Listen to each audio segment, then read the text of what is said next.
Hi all. So today I'm just going to be doing a little bit of a guide on how to replace spark plugs on a Alloytec motor. This particular motor comes from my 2006 Holden Adventra. It's the V6 model obviously. So what I'm going to be doing today is I've been having some problems with my coil packs, which are here, and in the back there, and that requires removal of the intake plenum, which is this. So what I'm going to be doing is taking that off today so I can replace my coil packs, but also I've been noticing I've been having some leaks from the back of my rocker cover, so I'm going to be taking that off today as well while I've got the chance, and replacing it with some new gaskets. I'm also going to be cleaning out the PCV system, which is a known problem on these cars, which in effect requires cleaning out of a little valve which is just in the back there, a little bit hard to see, just him, and just opening up that gap just to make sure the engine can breathe properly. So yeah, first things first, I'm going to start with removal of this cross brace here, so I can then have access to the intake plenum without too much problems.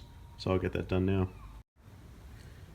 So all I'm doing to take this cross brace off, I'm using a 13mm socket and a 3/8 extension. So I'm just taking that off right now. And I'll take this bolt off and I'll just put it in here for the time being, just so I don't lose it. I've already taken off the other side, and that, with a little bit of effort, should come off. Okay, so with a little bit of effort, that cross brace has come off. And it's good that it's taken a little bit of effort, because that means it's doing its job. It's not really meant to be loose.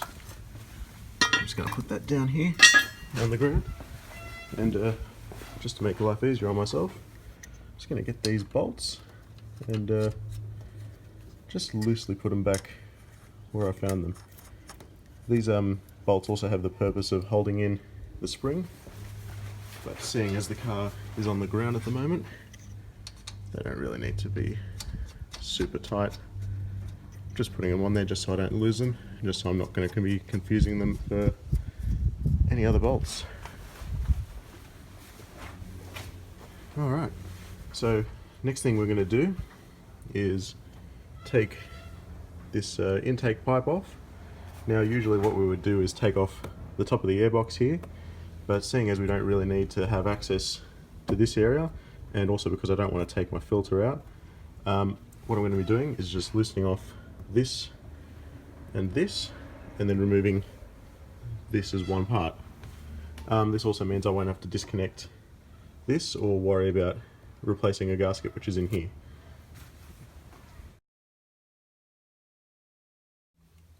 Okay, so just before we start on anything else, I want to just do a couple of things inside the car. Because we're going to be needing to take the battery off, just to make things a bit more safe, what I'm going to want to do is just make the car, just make sure there's nothing going to be affected inside the car when we take the battery off. So starting off with the CD player, if you've got the original, or even if you've got an aftermarket, just make sure you don't have any USBs plugged in, or there's no CDs in there. Just in case something happens and this locks up, you don't want your CDs stuck in the CD player. Also make sure you've got the radio code handy, just in case. It almost certainly will require a code to start back up again. The other thing we're going to do is we're going to make the fuel system safe. When we take this off, we are going to need to disconnect a fuel line, and that fuel is under relatively high pressure, and it's pretty simple to make that safe. All you need to do is remove your fuel pump fuse or relay, whichever suits you. On the VZ Adventra and Commodores, the fuel pump fuse is in the fuse box that's at the front of the car. Very easy to find, very easy to take out. All you need to do is just get a pair of long nose pliers and pull that thing right out, and that's safe. And then all we're doing, we're just starting the car, and as you can see, that's just pretty much straight away stalled. That's because it's got no fuel coming to it, it's just whatever's in the lines. We're just going to start that up one more time.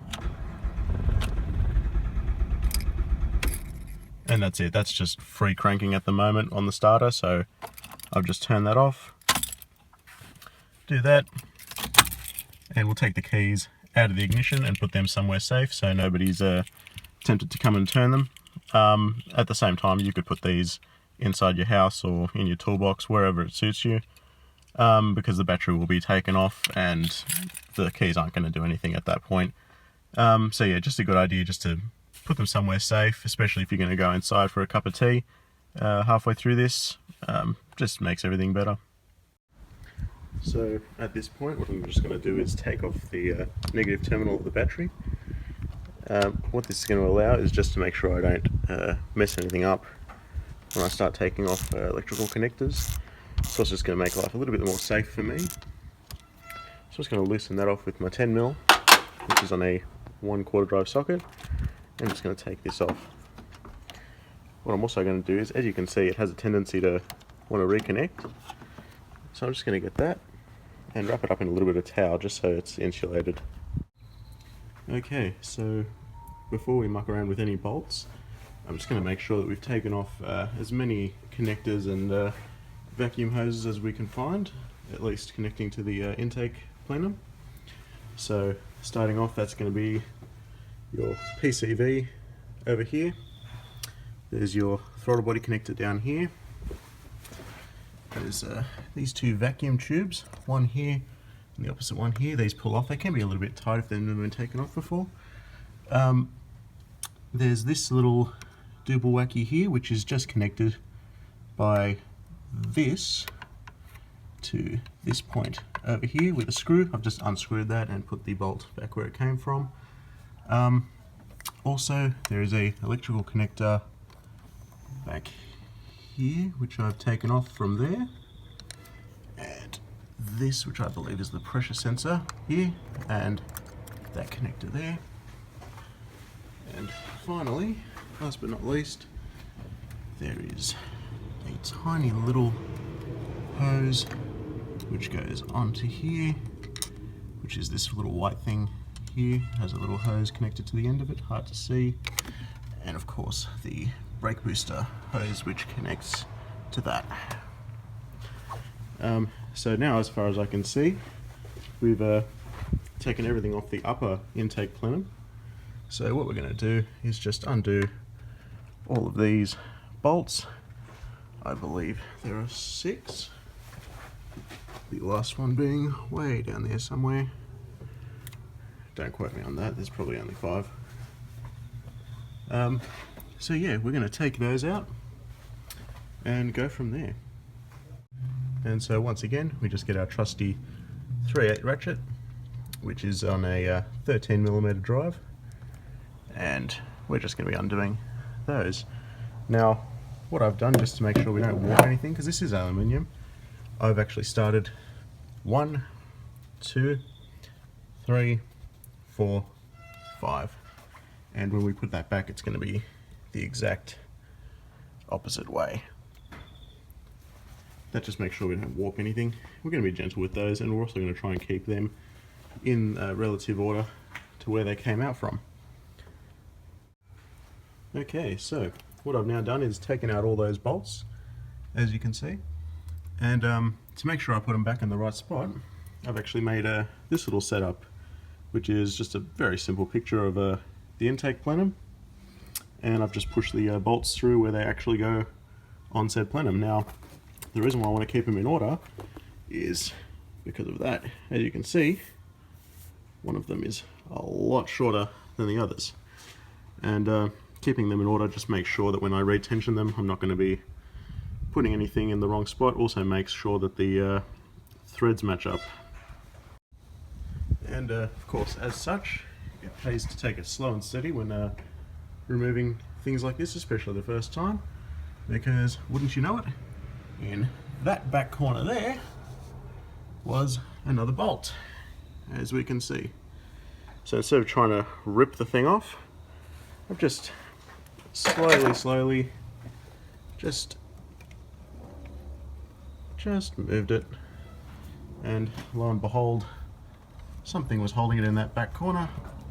As you can see now, it's a lot more free. So I'm going to go ahead and take this off now and see what we've got underneath. Of course, something I will keep in mind when I'm taking that off is there could be hoses or electrical connectors, whatever, that could actually be underneath said plenum.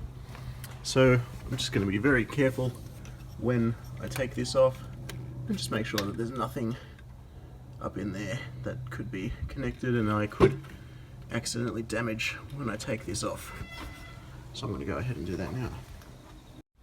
Okay, so we got that intake plenum to come off quite nicely, and as I suspected, there was something that I failed to take into account, which was this little clip here, which, if we go back over to the Adventra, holds onto these two wires at this point here.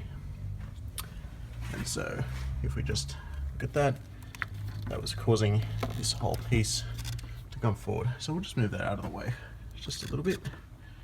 And from now, what we can see is we've got our lower intake plenum, which is this part down here. That's all one piece of cast aluminium alloy.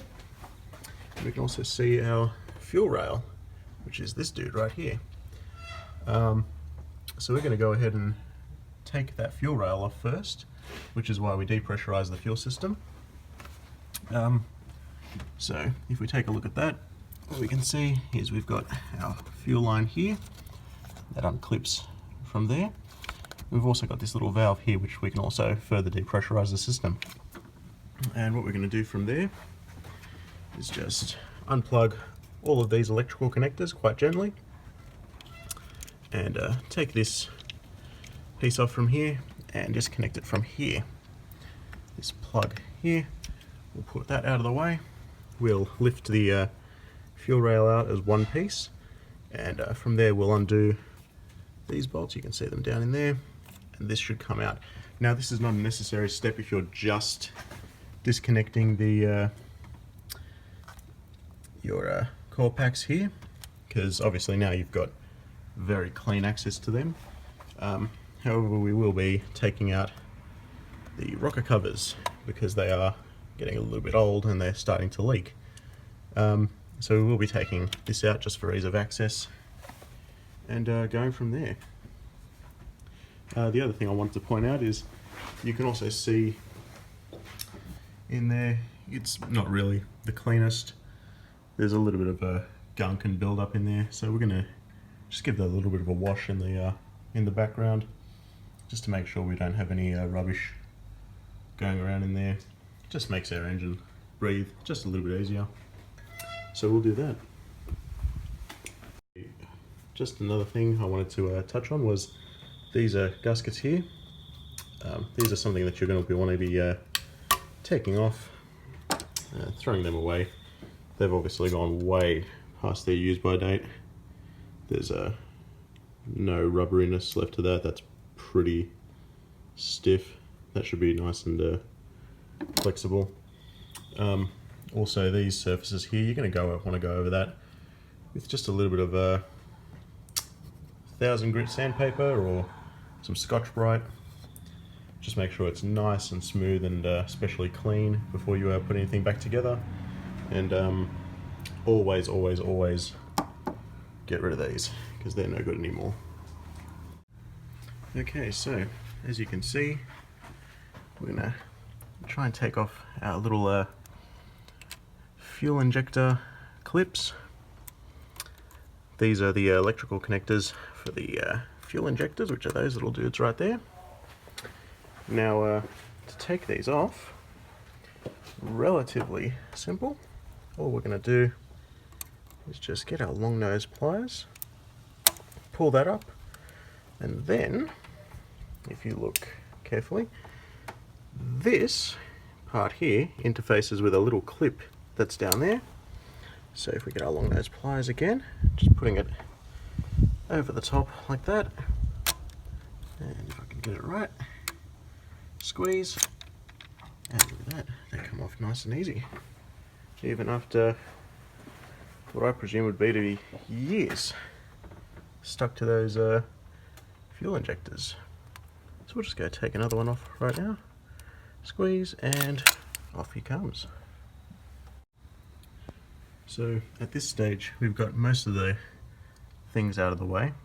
What we're going to start on is the coil packs themselves. So to take these out, quite simply push that clip like that, pull him out to the side, and as you do, that's going to want to wiggle off, and it does. Now I've already loosened this bolt just to give you some idea. That little bolt comes out, and that's actually captive to the coil pack. Now that's just going to want to wiggle. Just gonna do that the rest of the way, and boom, that's one coil pack out. So I'll put that aside now, and we can do that with the rest. Now it's pretty impossible on these engines to mix up which plug goes where. They only really reach one spot. And as you can see down there, that's our spark plug. So what we're going to do is just slowly wiggle all of these off, little by little. That's 2. That's 3 coming now. And then on the opposite side, 1, 2, if it wants to go. I'm just going to take this plug out of the way. It just lifts up and moves out. Just rests in there, as you can see, just to give us a bit of room, a bit of wiggle room, literally. The easiest way to do this, of course, would be with 2 hands, but you're just pulling that out and feeding it. That's the last one over here. We can just lift that out of the way. And it comes off nice and easily because I've already replaced it before. So now what we're just going to do is undo all these bolts just with a little quarter drive 10mm, and they should all just wiggle straight out. Okay, so that's all the coil packs out. So I wanted to point out a couple of things here. Quite obviously 2 of these are odd ones out.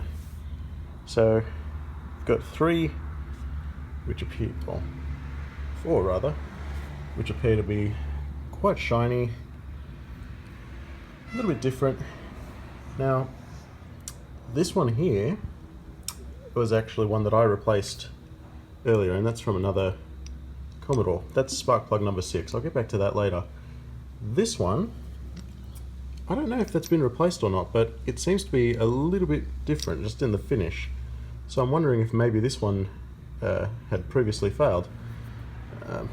Also, this one, as you can see here, there's a little bit of moisture on that, and I'm not 100% sure if that's from this rusting out down here, but it could also be from, I washed the engine a couple of times and maybe that's just not quite dried out properly.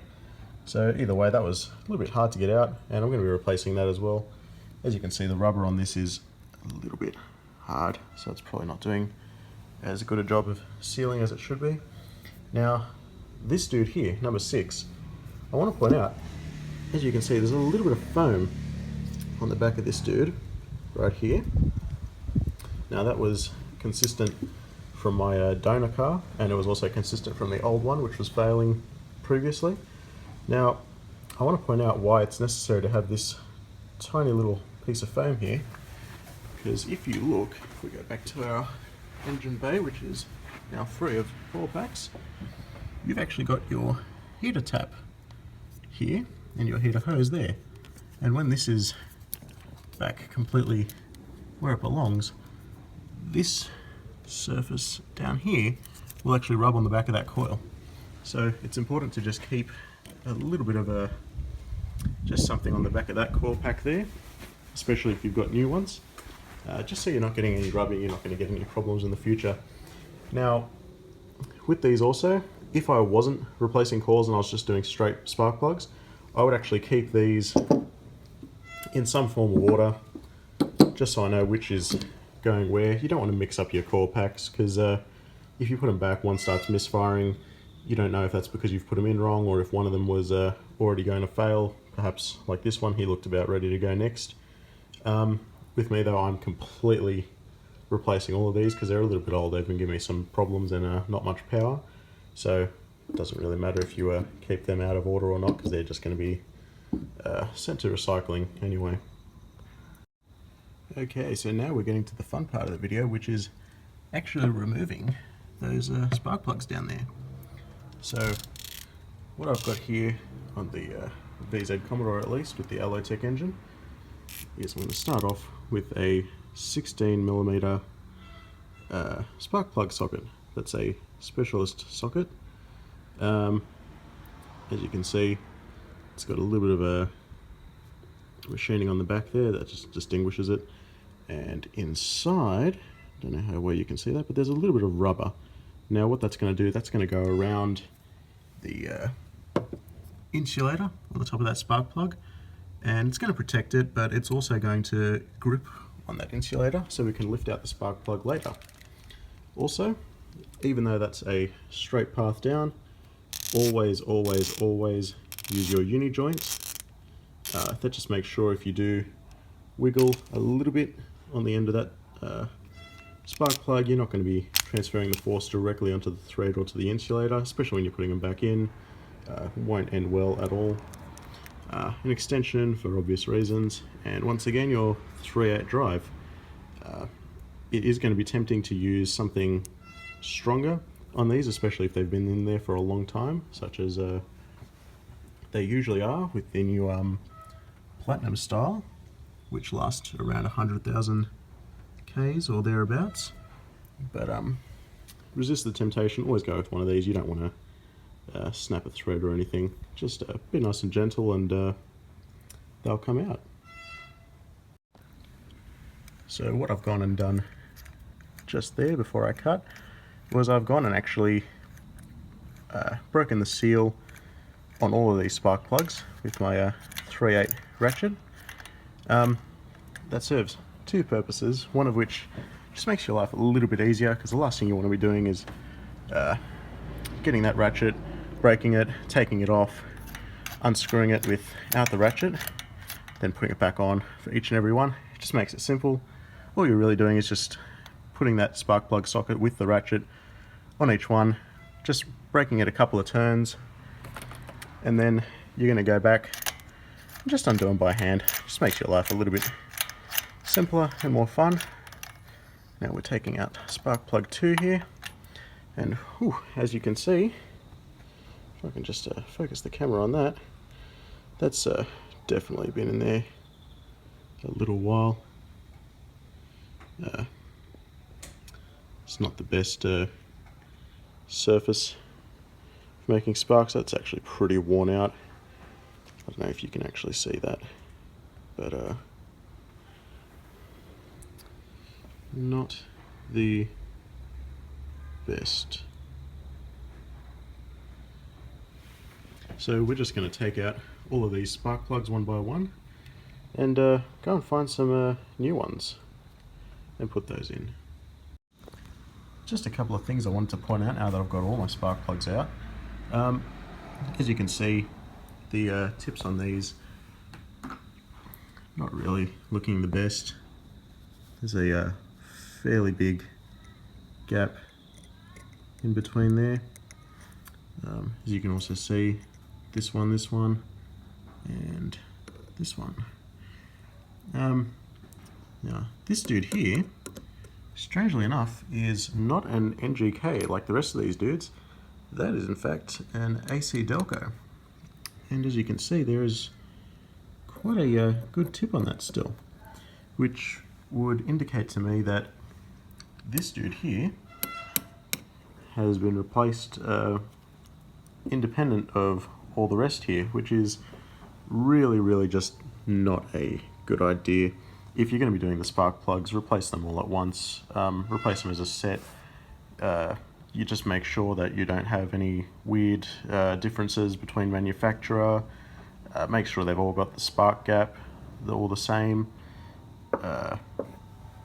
Just make sure you're not leaving some in that are obviously very corroded, and just makes life a little bit easier on you, especially when you're trying to diagnose, because as you can see, this one was the dude from spark plug 6, which was giving me a lot of problems, and as you can see, probably gonna have a very poor earth on him. Gap's a little bit deteriorated, generally not that good. So yeah, replace these as a set, don't do them individually. That would probably also explain why one of these was a little bit different, which would be that dude. Obviously these aren't the correct coils for their plugs. I do believe that this dude belonged with him. I'm just putting these here for illustrative purposes, but that is pretty much how they will sit when they're inside the vehicle. Just a little bit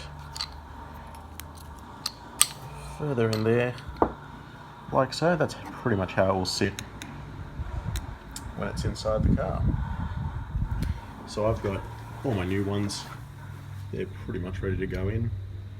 So before I do that though, I'm going to take off these rocker covers and also take care of these PCV valves, especially the one on the other side, because that is the one, if I can find him underneath all these hoses, just here, they're the ones that actually cause the timing chain issues on these cars.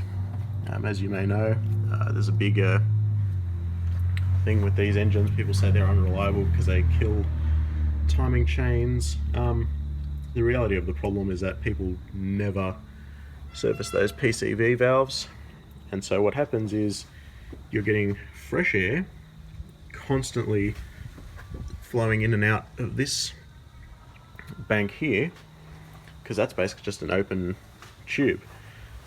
This PCV valve on this side is not actually a valve per se, but it's actually a tight little metal tube, and there's also a range of baffles in the back of this that you'll see when I take this off, which start to prevent flow, especially if you don't keep up on your maintenance. So what ends up happening is that you get a lot of gunk starting to build up in this cylinder head. You start to lose oil pressure because that gunk flows down to the bottom of the engine, gets picked up by the oil pump, and of course, what does bad oil pressure mean? Kills timing chains, and that kills engines. So we're going to take care of that today as well. Okay, so as we try and take this rocker cover off here, we're going to take this little Duvawaki off. This is just a little holder. It holds all of our little coil pack leads. That was a little plug for something or other. All that we really need to do is disconnect this dude from that. I believe that's a knock sensor. And also there's a earth point here, which just connects to that little bolt down there. That was a little bit tight, so I did need to use my 3/8 just gently. It's a 10mm. So that can just be moved up and out of the way. Now, on the Adventras, which are an all-wheel drive, there's one tiny little extra step before we get rid of this dude here. And that's just to get the diff breather and just move him out of the way there. He's not actually connected to anything, he just sits. I'm just going to move that out of the way. So now, this pretty easy to take off. Unclip that from there, and that comes loose. That can be out of the way. And this we can just move wherever it needs to go. And same thing on this side. Just going to pull that up and off and out of the way a little bit. And this, the exact same thing, although it is already pretty loose. We'll get to that later. I will see if I can do this without having to take off my heater hoses, because I don't want to really bleed the system. But yeah, that should be pretty easy to take care of in the long run. I'll start on that side though. Now what we're just going to do, of course, just carefully remove these little bolts here, and then just pull the whole thing off as one assembly. Do make sure when you do this, you do have the new gasket kit ready with the new seals for these. Those are very important. You don't want to get stuck without new ones of those, and you want to be very careful putting them back on, because they do have a tendency to tear without use of a special tool. With that said, tiny bit of engine oil smeared on that surface when they get reinstalled alleviates the problem. Just be careful. And once this is off, we're going to take some time just cleaning out the inside of this rocker cover. Just another little quick note. As you can see, this dude here is covered up by this. Now, that is the bolt that holds this whole thing in, and usually I would say to use a 3/8 drive. We're just going to go ahead and use our 1/2 inch, because that's pretty tight. We'll just take that off. We don't really need that there. At the end of the day, that's just a really overly strong engine cover mount. So we'll go ahead and take that off too. And once again, with this little dibble-wacky here, you don't actually need to take that all the way off. That's about halfway out or so. And as you can see, there's a little locating tab here. Just knock that over, and boom. We can then get to this and this bolt very easily. So you don't need to take that all the way out, and if you're worried about it not quite lining up properly, if you are the type of person that does keep the decorative engine covers on, that won't go too far. It only really sits in one place when that's tight, just thanks to that little tab there. So we'll continue taking these bolts off, and they're not very tight at all. They're just little 10 mils. Just back them out a couple of turns, and then I'll undo them by hand later on. Okie dokie, so it's the return of my little cardboard invention here. What I've done, of course, just a very rough illustration of the passenger side or near side rocker cover, and I've just punched a few holes with a screwdriver into that for each of my bolts. So obviously, if I take this one out from the top corner, that corresponds to that hole, which I will just punch him right through. That way I'm not mixing up any of my little bolts there at all, and I don't lose any, because when you chuck these sort of things in a magnetic tray, they have a real tendency to grow legs and walk away.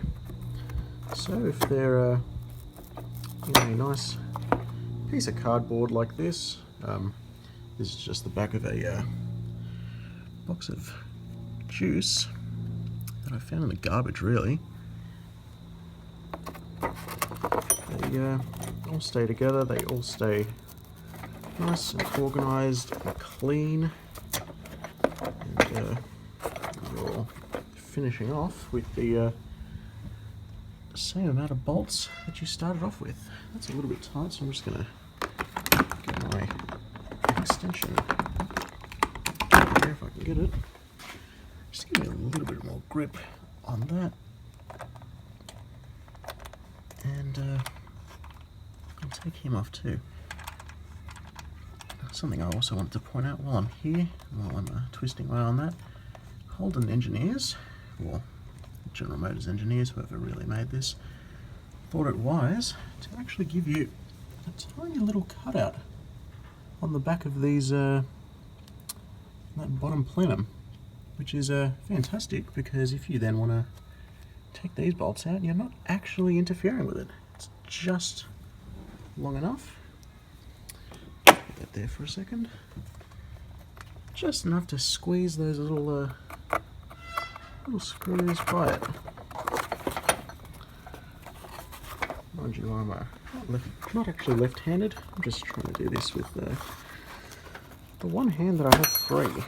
So yeah, so what you're going to want to do is just undo all the rest of those, punch them into here, and then move this somewhere else where it's not in your way.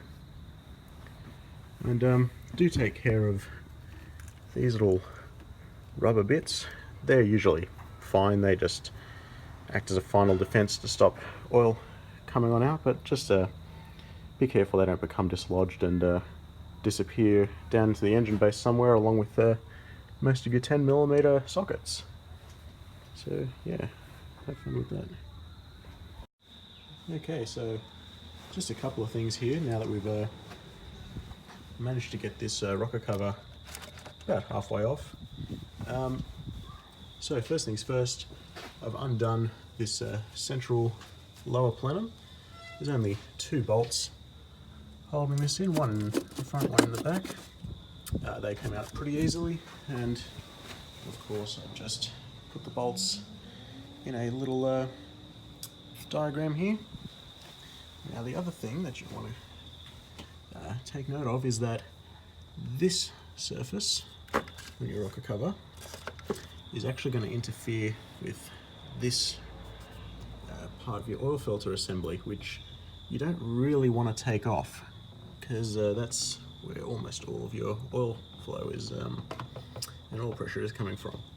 So you're just going to want to take that, not completely out, because I don't actually have the special tool to remove the fuel line. They're available on eBay, I just completely forgot to buy one. Just enough so you can move this out of the way so it won't interfere with this surface here. And then, assuming that everything's disconnected, just put that out of the way. This all comes clean off. And bam, if we look at that in there, that's all that gunk that you want to get rid of before you put this back on. Because what can happen is this gunk in here, it can fall off, it'll go down through your oil galleries back into the bottom of the engine, and it'll start to fill up your pipe on the bottom of your oil pump. And if that clogs up your oil pump, once again, that's going to destroy your timing chains. However, if we do have a look in there, this is an engine with 240,000 odd Ks on it, and that looks pretty good. There's not too much signs of wear or abuse on those camshaft lobes. Everything looks in pretty good condition. There's not too much gunk and muck down in there, which is good. That means it's been regularly serviced. Yeah, that timing chain looks pretty healthy as well, so that confirms to me that that's been changed when it needs to be. Everything looks nice and clean in there, so I'm quite happy with that.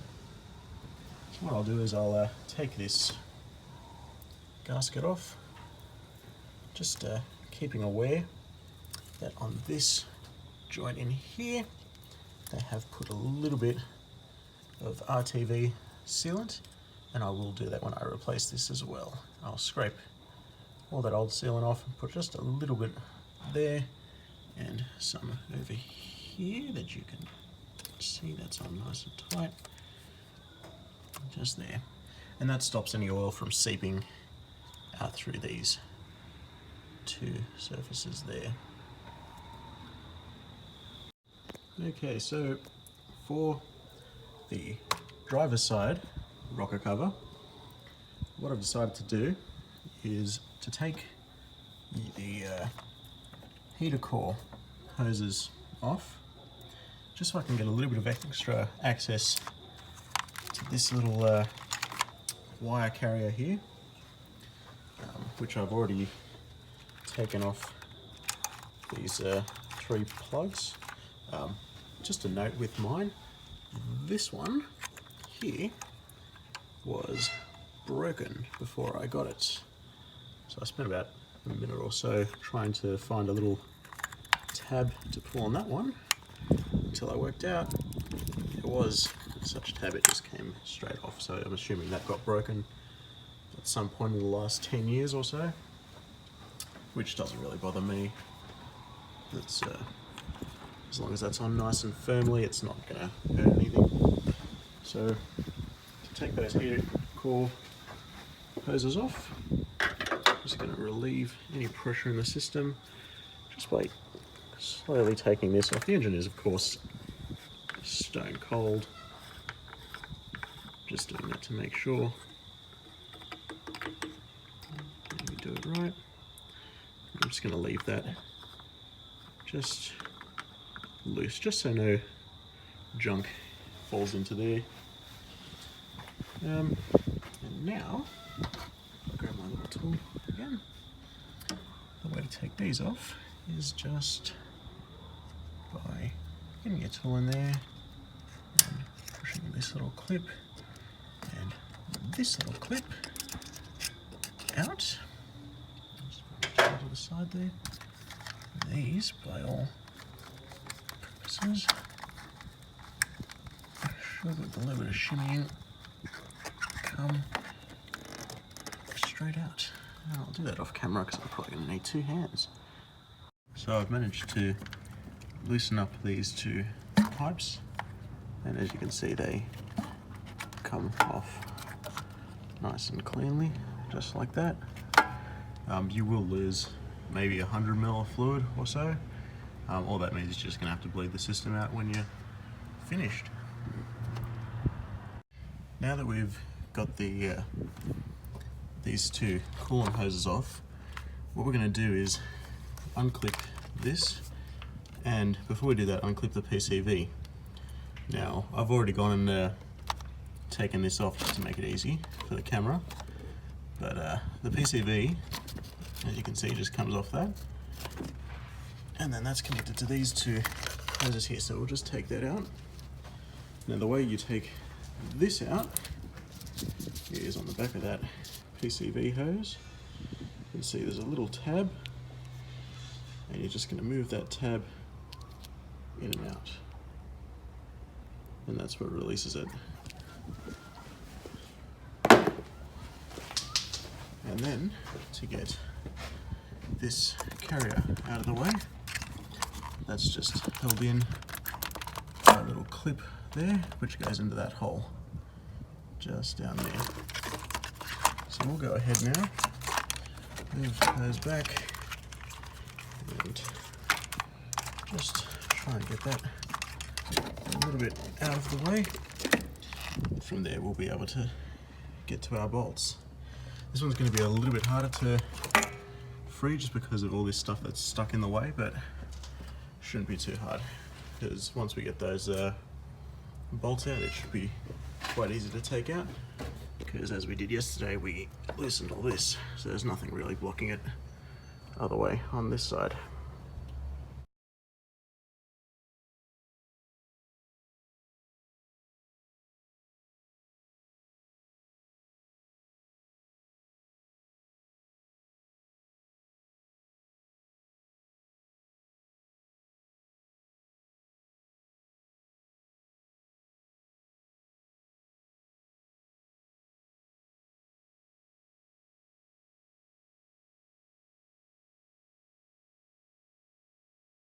These bolts here, what I've discovered is that there is one final bolt on the back there that's just hiding underneath this carrier here.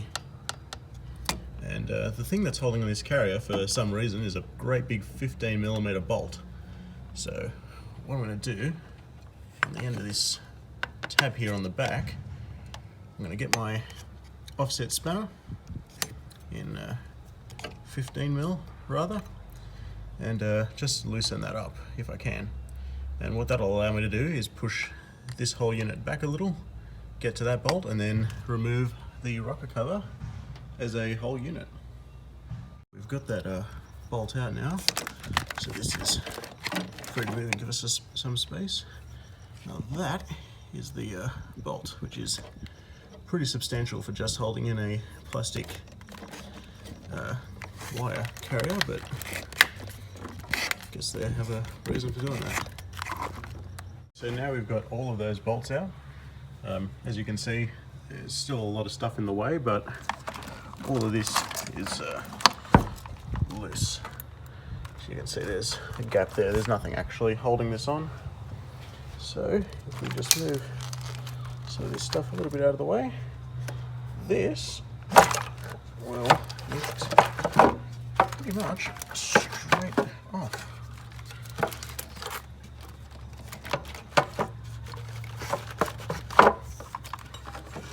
One thing that's going to get caught is that little PCV valve in the back. So as we take this off, we'll just pull them out just like that. And as you can see, that PCV problem that I was telling about earlier, there is a definite difference in the amount of rubbish that's in this side of the rocker cover. So we're going to scrub all that out, and if you look where that little PCV valve lives, that is almost completely blocked up. So we're going to remedy that ASAP and generally keep the life of the engine in good health. Okay, so since the last segment, I've been able to take off my fuel line, which is just down here. I've used the special tool. I've acquired that over the weekend. I've taken that off, and I've also taken off the lower intake plenum. So as you can see, there's a lot of dust and rubbish in there, so I'm going to clean that off. But first of all, I'm going to clean off the mating surface here for the rocker cover. Now that's a bit oily and yucky, and you don't want to have that as your mating surface. So what I'm just going to do is just using one of these sort of wipes, just going to give this just a bit of a wipe down real quick and just remove all the bulk of the oil and rubbish as it's been on there. And as you can see, that's doing the job just fine. Clean that off a little bit down there. All we're trying to do really is just take off the bulk of that rubbish there, just so it's nice and clean. And then what we're going to do later is come back with a little bit of fine sandpaper and just make sure that that's all nice and smooth, so that when we do put the rocker cover back on, it's mating to a very clean, very smooth surface.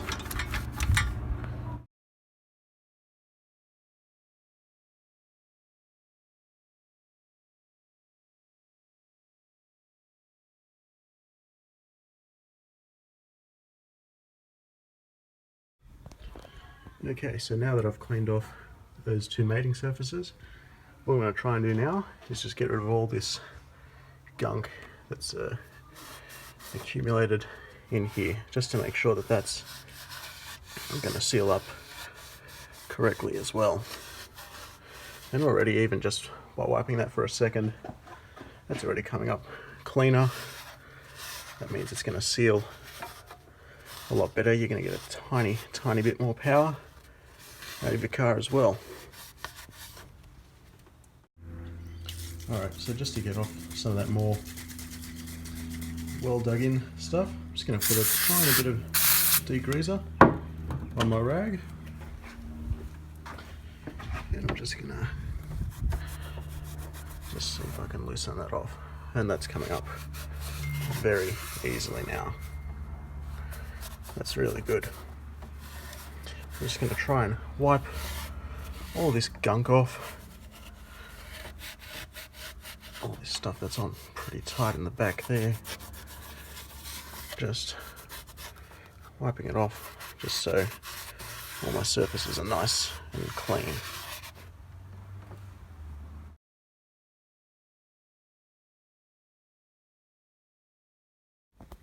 So now the final step to cleaning off that mating surface is you're just going to want to get yourself just a little bit of fine sandpaper. In this case it's some 800 grit, and all you're going to want to do is just tear off a little strip of that and just clean off any little bumps and ridges that you might find in the on the mating surface. So just to clean off just this little line that you can see, and we're not pushing too hard, we don't want to bend it, we just want to get rid of that little line that's there just to keep it nice and clean and nice. One thing I also will touch on is just these surfaces here. As you can see, Holden instructs you to put just a little bit of sealant on these surfaces because there is actually a gap, because this and this are actually separate parts. If you were doing the timing chain, you would actually take off this big front cover here. Now Holden recommends that you just get a little bit of your RTV, just put a dab there and a dab there when you're taking these apart. So what you're going to want to do is just either with a sharp brand new razor blade, or just with the sandpaper, whichever is easier, you're just going to want to get rid of this. There's just a little bit there that you can see as well, just so that it's nice and flat when you're putting everything back together. The other thing too is when you do put it back together, you're just going to want to put a tiny little dab of the RTV just across there and across there, and also in my experience it's been a good idea to put just a tiny little dot on these sharp edges too, just so it mates perfectly and there's nowhere that it's going to want to leak from.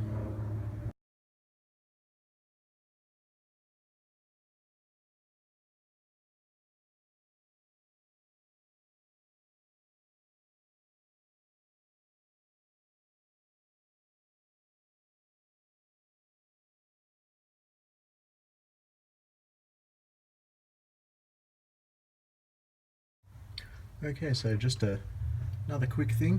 As you can see, I've just been sanding most of this down, and apart from just the very back there, I've pretty much done all of that top surface, and now that's pretty much clean. I still need to just fix up that a little bit, but I can do that in a moment.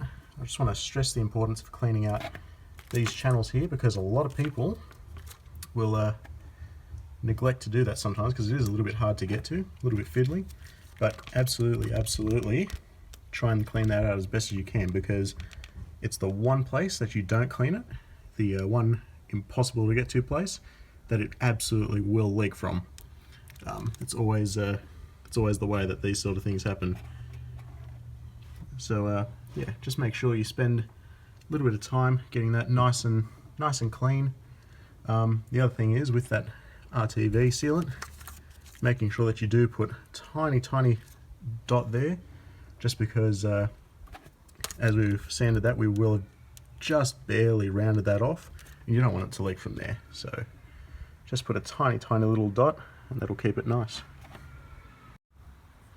Okay, and so just when we've finished sanding all that off, you can see that's a lot cleaner. All we're just going to do is just get a little bit of a carby clean, or better yet, brake clean. Just something that's not going to leave too much of a residue. We're just going to wipe off any just any little metal fragments that could still be there after the cleaning, because this is just soft aluminium. It doesn't take much to grind it down. As you can see, even though it looked clean, there's a lot of little metal filings in that. So we're just going to give that a quick wipe down just to make sure we're not recontaminating our mating surface here, and to ensure we get a really good strong bond.